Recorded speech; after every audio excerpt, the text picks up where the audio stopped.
तर हा मस्तपैकी डोसा चालला आहे चेन्नईमध्ये.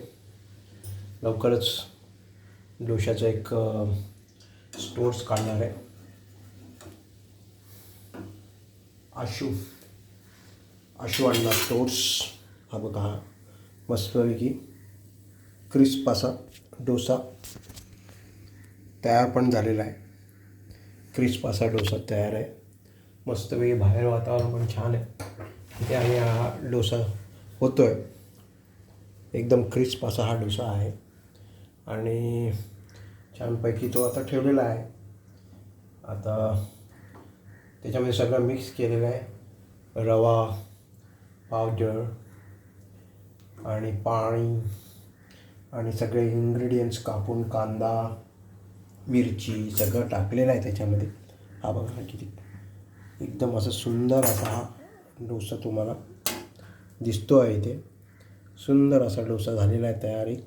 दुसरा होतो आहे पॅनवरती आपण डोशाला होऊन देऊया. या डोशामध्ये कांदा टाकलेला आहे, मिरची आहे, मिरची, कांदा, रवा आणि मस्तपैकी कोकोनट ऑइलवरती हा डोसा होतो आहे. असा हा माझा डोसा होतो आहे. आणि माझ्या नवीन अण्णा ढाबाची लवकरच सुरुवात होत आहे चेन्नईमध्ये. तुम्ही सगळ्यांना यावे आणि अण्णा ढाबामध्ये हा बघा कसा क्रिस्प झालेला आहे डोसा. अण्णा ढाबामध्ये माझा डोसा घ्यावा व्यवस्थित. इथे चेन्नईमध्ये वातावरण छान आहे. बाहेर पण क्रिस्पी वातावरण आहे. क्रिस्पी सनलाईट आहे सगळीकडे. बघा सुंदर असं वातावरण आहे. सुंदर छान छान बंगलोज आहे तिथे. आजूबाजूला झाडी आहेत, पार्क आहे.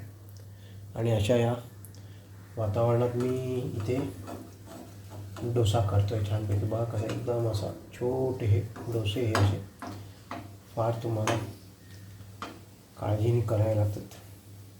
होताना खायला सुंदर वाटतं पण करताना गृहिणींना माहितीच असेल किती त्रास होतो तो.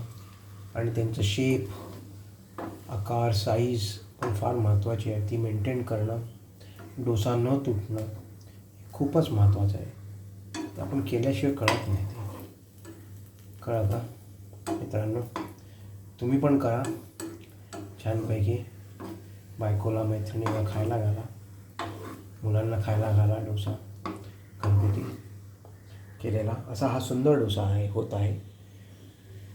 आणि त्याच्याबरोबर जॅम तुम्ही सर्व करू शकता. तुम्ही काही मिक्स करू शकता डोशामध्ये. हे फार ॲडव्हान्टेज आहे. तुम्ही कच्ची ब्रोकोली, कोबी काय पाहिजे ते तुम्ही इंट्रोड्यूस करा. छान पालक डोसा करा, कोबी डोसा करा. हा डोसा मी उलटत आहे. ती एक मोठी तारेवरची कसरत आहे पण ती मला आता करायची आहे. तेव्हा ते मी करतो आणि नंतर मग तुम्हाला भेटतो. Okay, thank you.